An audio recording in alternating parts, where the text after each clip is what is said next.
என்ன சஞ்சு, சொன்னதெல்லாம் புரிஞ்சுதா? புரிஞ்சுதுண்ணா. டவுட் வராம பேசணும். நீ ஒன்றும் கவலைப்படாதண்ணா, எல்லாத்தையும் கரெக்டாக பேசிடுவேன். அண்ணா, இந்த பிளான் ஒர்க் அவுட் ஆகும்ல? சஞ்சு, செம்ம பிளான் இது, கண்டிப்பா ஒர்க் அவுட் ஆகும். ஆமா, இந்த பிளான் உனக்கு யார் சொன்னது? அது நான் என்னோட ஃப்ரெண்டு தான் இந்த பிளானை சொன்னாங்க.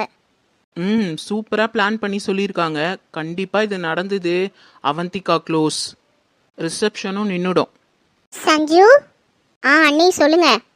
விமல் கிட்ட பேசும்போது கொஞ்சம் ஜாக்கிரதையா பேசு. ஏதாவது கண்டுபிடிச்சிட்டான் அவ்வளோதான், நம்ம எல்லாரும் சேர்த்து மாட்டிப்போம். நம்ம மாட்டுறத பற்றி எந்த கவலையும் இல்லை, ரிசப்ஷன் நிற்காது. அண்ணி, அதெல்லாம் ஒன்றும் கவலைப்படாதீங்க, எல்லாத்தையும் நான் பார்த்துக்கிறேன். சரிண்ணா, நான் போய் கால் பண்ணிட்டு வரேன். நான் சொன்ன அந்த ரெஸ்டாரண்ட்ல அவனை வெயிட் பண்ண சொல்லு. சரிண்ணா, நான் பார்த்துக்கிறேன். அவந்திகா, என் ஃபேமிலியை அசிங்கப்படுத்தணும்னு நினைக்கிறியா? இன்னைக்கு இருக்குடி உனக்கு. ஹலோ, யாரு? ஹலோ மாமா, நான் தான் சஞ்சனா பேசுறேன். சஞ்சனா? சஞ்சனா நீயா? ஆமா மாமா, எப்படி இருக்கீங்க மாமா? நான் ரொம்ப வருத்தத்துல இருக்கேன் சஞ்சனா, ரொம்ப கவலையா இருக்கு, ரொம்ப கஷ்டமா இருக்கு. மாமா, ஏன் மாமா அழுவுறீங்க?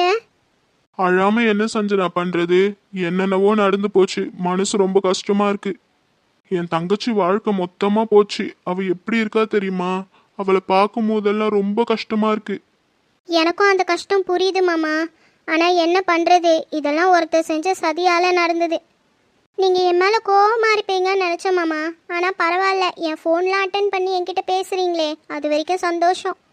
ஐயோ சஞ்சனா, உன் மேல எனக்கு கோபம் வருத்தம் எதுவுமே இல்லம்மா. பெரியவங்களாம் சேர்ந்து பண்ண தப்புக்கு நீ என்ன பண்ணுவ பாவம். இந்த மாமா எப்பவுமே உன் மேல கோவப்பட மாட்டேமா.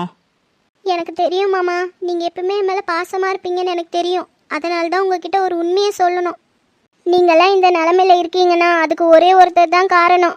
என்ன சஞ்சனா சொல்ற? ஆமா மாமா, அதை பத்தி உங்ககிட்ட பேசணும். கொஞ்சம் நான் சொல்ற இடத்துக்கு வர முடியுமா? கண்டிப்பா வரேன் சஞ்சனா, எங்கன்னு சொல்லு. எங்க வரணும்னு லொகேஷன் உங்களுக்கு ஷேர் பண்றேன், வந்துருங்க. சரிம்மா. என்ன சஞ்சனா இன்னும் காணோம், வருவாளா மாட்டாளா? ஒருவேளை நம்மள பார்க்க வர்றது யாருக்காவது தெரிஞ்சு வீட்டுல மாட்டியிருப்பாளோ? இந்த லூஸ் இங்கே தான் இருக்கு. இன்னைக்கு இந்த லூஸை வச்சு தான் நம்ம டிராமாவை ஸ்டார்ட் பண்ணோம். மாமா. சஞ்சனா வாமா, வந்து உட்காரு. மாமா, நல்லா இருக்கீங்களா மாமா? என் மேல எதுவும் கோவம் இல்லைல்ல உங்களுக்கு? அப்படியெல்லாம் ஒன்றும் இல்லை சஞ்சனா, உன் மேல எனக்கு எந்த கோவமும் இல்லை. நான் உங்களுக்கு கால் பண்ணும்போது பயந்துட்டே இருந்தேன், எங்கே என் குரலை கேட்டதும் நீங்கள் கட் பண்ணிட்டு போறீங்கன்னு. அது மட்டும் இல்லை, நான் கூப்பிட்ட இடத்துக்கு நீங்கள் வராமல் போயிடுவீங்களோன்னு பயந்தேன். எனக்கு முன்னாடியே வந்து வெயிட் பண்ணிட்டு இருக்கீங்களே மாமா, இவ்வளோ நல்லவங்களா நீங்கள்? சஞ்சனா, உன் மேல எனக்கு எந்த கோவமும் இல்லை, நான் தான் ஏற்கனவே சொல்லிட்டேன்ல. எனக்கு உன் மேல மட்டும் இல்லை, யார் மேலுமே கோவம் இல்லைம்மா. நான் கோவப்பட்டு என்ன ஆக போகுது சொல்லு? அவினாஷ் மேலதான் சின்ன வருத்தம் எனக்கு, இப்படி பண்ணிட்டானே. மாமா, நீங்கள் அண்ணாவை பற்றி ரொம்ப தப்பாக புரிஞ்சிட்டு இருக்கீங்க. நடந்த எல்லாத்துக்கும் காரணம் அவினாஷ் அண்ணாவோ இல்லை எங்கள் வீட்டில் வேற யாரும் இல்லை. என்ன சஞ்சனா சொல்ற? ஆமாம் மாமா, இது சாதாரணமாக நடந்த பிரச்சனை இல்லை, பிளான் பண்ணி பண்ண பிரச்சனை. சஞ்சனா, நீ என்ன சொல்ற? பிளான் பண்ணி பண்ணாங்களா? யார் பண்ணாங்க, எதுக்கு பண்ணாங்க? அது மாமா, என்னோட அத்தை பொண்ணு இருக்கால அவந்திகா, அவ எங்கள் அண்ணா கிறிஷை தான் லவ் பண்ணான். ஆனால் கிறிஷ் அண்ணா அவந்திகாவை திரும்பி கூட பார்க்க மாட்டாரு. அவருக்கு என் ஃப்ரெண்ட் அச்சு மேலே தான் லவ். அதான் தெரியுமே எனக்கே. அந்த பொண்ணுக்கும் உங்க அண்ணனுக்கும் கூட நிச்சயம் பண்றதா பேசிட்டு இருந்தாங்கல்ல? ஆமாண்ணா, அதெல்லாம் தெரிஞ்சு இந்த அவந்திகா சும்மா இல்லை, அவங்க ரெண்டு பேரையும் பிரிக்கிறதுக்கு என்னென்னவோ பண்ணா. ஆனால் அது எதுவுமே நடக்கலை. அவங்க ரொம்ப ஸ்ட்ராங்காக இருக்காங்க அவங்களோட லவ்லன்னு இவளுக்கு தெரிய வந்தது. அதை தெரிஞ்சுக்கிட்ட அவந்திகா இதுக்கு மேலே நம்மளோட கிறிஷோட சேர முடியாதுன்னு வேற பிளான் போட ஆரம்பிச்சா. அவந்திகாவை பொறுத்த வரைக்கும் அவங்க அம்மாவும் அவங்க அப்பாவும் அவ கூடவே இருக்கணும்னு நினைக்கிறா. வேற வீட்டுக்கு கல்யாணம் பண்ணிட்டு போயிட்டா அவங்க வீட்டில் அவந்திகாவோட அம்மாவை ஏற்றுக்க மாட்டாங்கல்ல, அவங்க அங்கேயே இருக்கவும் சம்மதிக்க மாட்டாங்கல்ல. அதனால தான் அவந்திகா வேற பிளான் பண்ணான். அவள் கிறிஷை லவ் பண்ணதுக்கு ரீசனே எங்கள் வீட்டிலே செட்டில் ஆகுறது தான். அப்போ தான் அவங்க அப்பாவும் அவங்க அம்மாவும் அவள் கூடவே இருப்பாங்கன்னு. ஆனால் கிறிஷ் அவளுக்கு கிடைக்கல. இதுக்கு மேலே கிருஷ்ண நம்மளுக்கு கண்டிப்பாக கிடைக்க மாட்டான்னு அவளுக்கு தெரிஞ்சிருச்சு. அதனால தான் அவளோட அடுத்த டார்கெட் அவினாஷ் அண்ணாவா வச்சா. என்ன சொல்ற சஞ்சனா? ஆமாம் மாமா, அவந்திக்கா எங்கள் அவினாஷ் அண்ணாவை கல்யாணம் பண்ணிக்கிட்டா எங்கள் வீட்டிலே அவங்க அப்பா அம்மா கூட இருப்பாள்ல, அதனால தான் அவினாஷ் அண்ணாவை எப்படியாச்சும் கல்யாணம் பண்ணிடணுன்ட்டு அவன் நினச்சா. ஆனால் அவினாஷ் அண்ணாக்கு கீர்த்தனாவை முடிவு பண்ணியிருந்தாங்கல்ல, அது அவளுக்கு பிடிக்கல.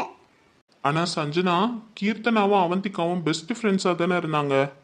ஆமாம் மாமா, அதுதான் அவளோட பிளானே. அவன் மேலே யாருக்கும் எந்த டவுட்டும் வரக்கூடாதுல, முக்கியமாக கீர்த்தனாக்கு அவன் மேலே டவுட் வரக்கூடாதுல, அதனால தான் இந்த மாதிரிலாம் ஃப்ரெண்டாக இருக்க மாதிரி ஆக்ட் பண்ணான். கீர்த்தனா கிட்ட நல்லவ மாதிரி நடிச்சுட்டு இந்த பக்கம் அவினாஷ் மாமாவை கல்யாணம் பண்ணிக்கிறதுக்கு அவள் திட்டம் போட்டா.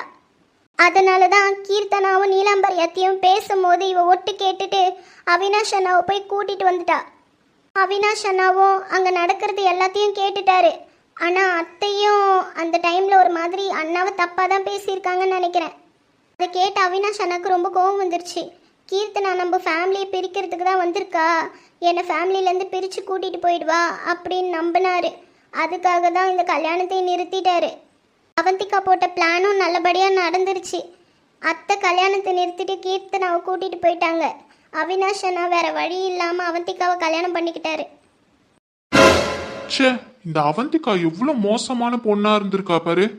அவ கிருஷ்ண லவ் பண்றா, அவனை தான் கல்யாணம் பண்ணிக்க போறான்னு தெரிஞ்சதும் என் தங்கச்சி அவளுக்கு எவ்வளவு ஹெல்ப் பண்ணியிருப்பா. என்ன மாமா சொல்றீங்க?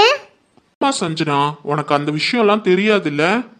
அண்ணன் கிருஷ்ண தான் இவ உண்மையா லவ் பண்றான்னு நினைச்சிட்டு கீர்த்தனா அவந்திகாக்கு எவ்வளவு ஹெல்ப் பண்ணா தெரியுமா? அவந்திகா கிருஷ்ண கல்யாணம் பண்ணிக்கணும்னு சொல்லி இந்த கல்யாணத்தை பிளான் பண்ணி நிறுத்தினா கீர்த்தனா, தெரியுமா உனக்கு? என்ன மாமா சொல்றீங்க? அப்ப அவந்திகா கல்யாணம் தானா நிக்கலையா? இல்ல சஞ்சனா, அவந்திகா கல்யாணத்தை நிறுத்தினதே கீர்த்தனாவும் அவந்திகாவும் சேர்த்து தான். முகூர்த்த புடவையை எரிச்சது, தாலியை திருடினது அந்த கார்த்திகோட மாமா இருக்காருல, அவர் ஆக்சிடென்ட் பண்ணி அவரை காலை உடைச்சது கூட என் தங்கச்சி தான். எதுக்காகன்னு நினைக்கிற? எல்லாம் அந்த அவந்திகாக்காக தான். அட பாவிங்களா, இவ்வளவு வேலை பார்த்துருக்காளுங்களா இவளுங்க ரெண்டு பேரும் சேர்ந்து? கடவுளே, இந்த விஷயம் இவ்வளோ நாள் நம்மளுக்கு எப்படி தெரியாம இருந்தது? சஞ்சனா, மாமா, இதெல்லாம் கீர்த்தனா எதுக்காக பண்ணா? வேற எதுக்கு?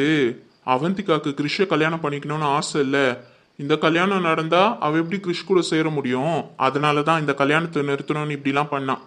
கீர்த்தனா இந்த மாதிரிலாம் பண்ணதுனாலதான் பொண்ணோட ராசி சரியில்லைன்ட்டு அவந்திகா கல்யாணமே நிறுத்திட்டு போனாங்க மாப்பிள்ளை வீட்டுல இருந்து. அந்த அவந்திகா கல்யாணத்தை நிறுத்த என் தங்கச்சி எவ்வளோ ஹெல்ப் பண்ணியிருப்பா அவளுக்கு. ஆனா அந்த அவந்திகா இவ்வளோ நன்றி கெட்டதனமா நடந்துட்டு இருக்கா. நான் கூட என் தங்கச்சி கல்யாணம் தானா நின்றுச்சுன்னு தான் நினைச்சேன். ஆனா இதுல இவ்வளோ பெரிய விஷயம் இருக்கும்னு எனக்கு தெரியவே தெரியாது. இதுல ரிசப்ஷன் வேற வச்சு கொண்டாட போறாங்களா? நிறுத்துறேன், அந்த ரிசப்ஷனை நிறுத்தி காட்டுறேன். என் தங்கச்சி லைஃப் அழிச்சு அந்த அவந்திகா நிம்மதியா வாழவே கூடாது. சஞ்சனா, சஞ்சனா, மாமா, என்னாச்சுமா? நீ ஏன் எப்படி இருக்க? அது ஒன்றும் இல்லை மாமா, கீர்த்தனா அவந்திகாக்காக இவ்வளோ ஹெல்ப் பண்ணியிருக்கால, ஆனால் அந்த அவந்திகா பாருங்க நன்றி இல்லாமல் நடந்துக்கிட்டா. ஃப்ரெண்டுக்காக கீர்த்தனா எவ்வளோலாம் பண்ணியிருக்கா. இவ்வளோ நாள் எனக்கு தெரியாது மாமா கீர்த்தனா நல்ல பொண்ணுன்னு. நீயாச்சும் என் தங்கச்சியை புரிஞ்சுக்கோ சஞ்சனா. ஃப்ரெண்டுக்காக எவ்வளோ ஹெல்ப் பண்ணியிருக்கா. அதுக்கு அந்த ஃப்ரெண்டு எவ்வளோ உண்மையா இருந்திருக்கணும். ஆனா அவ பாரு துரோகியா மாறி நிக்கிறா. என் தங்கச்சி வாழ்க்கையே கெடுத்துட்டா பாவி. ஆமாம் மாமா, அந்த அவந்திகாவை சும்மாவே விடக்கூடாது. ரிசப்ஷன் வருதுன்னு ஓவரா சீன் போட்டுட்டு இருக்கா மாமா. எப்படியாச்சும் அந்த ரிசப்ஷனை நிறுத்திடுங்க. கண்டிப்பா நிறுத்துறேம்மா, கண்டிப்பா நிறுத்துறேன். 2 நாளைக்கு முன்னாடி தான் கீர்த்தனா ஃபீல் பண்ணிட்டு இருந்தா அவினாஷ்க்கு ரிசப்ஷன் இருக்கிறத நினைச்சு. எனக்கு அப்போ இந்த விஷயம்லாம் தெரியாதுல்ல. ரிசப்ஷன் தானே, நடந்துன்னு போட்டோன்னு நினைச்சு நானும் அமைதியாக விட்டுட்டேன். ஆனா இவ இவ்வளோ கிரிமினலா வேலை செஞ்சு என் மாப்பிள்ளைய கல்யாணம் பண்ணியிருக்கான்னா இவளை எப்படி நான் சும்மா விடுவேன்? இந்த ரிசப்ஷனை எப்படி நடக்க விடுவேன்? அவளை எப்படி அவினாஷ் கூட வாழ விடுவேன்? சொல்லு பார்க்கலாம். ஆமாம் மாமா, ஆமாம், இந்த ரிசப்ஷன் நடக்கவே கூடாது. சரி சஞ்சுமா, நீ வீட்டுக்கு போயிட்டு எனக்கு கால் பண்ணு. நான் உடனே போய் என் தங்கச்சிக்கிட்ட இந்த விஷயத்தெல்லாம் சொல்றேன். ஆனால் மாமா, இதெல்லாம் சொன்னீங்கன்னா நான் மாட்டிக்குவேனே. எனக்கு தெரியுமா, எப்படி சொல்லணுமோ அப்படி சொல்றேன். நீ என்னை மீட் பண்ணதோ ஃபோன் பண்ணதோ யாருக்குமே தெரியாது, போதுமா? சரிங்க மாமா. ரொம்ப தேங்க்ஸ் சஞ்சனா, எல்லா உண்மையும் என்கிட்ட சொன்னதுக்கு. நான் வரேன். சரிங்க மாமா. சி, 2 பேரும் சேர்ந்து எப்படிலாம் ட்ராமா பண்ணி இந்த கல்யாணத்தை நிறுத்தியிருக்காங்க பாரு. ஒரு நாள் வெளிச்சத்துக்கு வரும்னு சொல்லுவாங்க. இப்போ வந்துருச்சு. ஏய் அவந்திகா, இவ்வளோ ஆட்டம் ஆடி இருக்கியா நீ அந்த கீர்த்தனா கூட சேர்ந்து? நானும் உன் கல்யாணம் தானா நின்றுடுச்சுன்னு தான் நினச்சேன். ஆனால் இதுக்கு பின்னாடி இவ்வளோ பெரிய விஷயம் இருக்குன்னு எனக்கு தெரியாமே போச்சு. ஏய் அவந்திகா, மாட்டினடி நீ. உடனே இந்த விஷயத்தை போய் கிருஷ்ணா கிட்ட சொல்லியே ஆகணும்.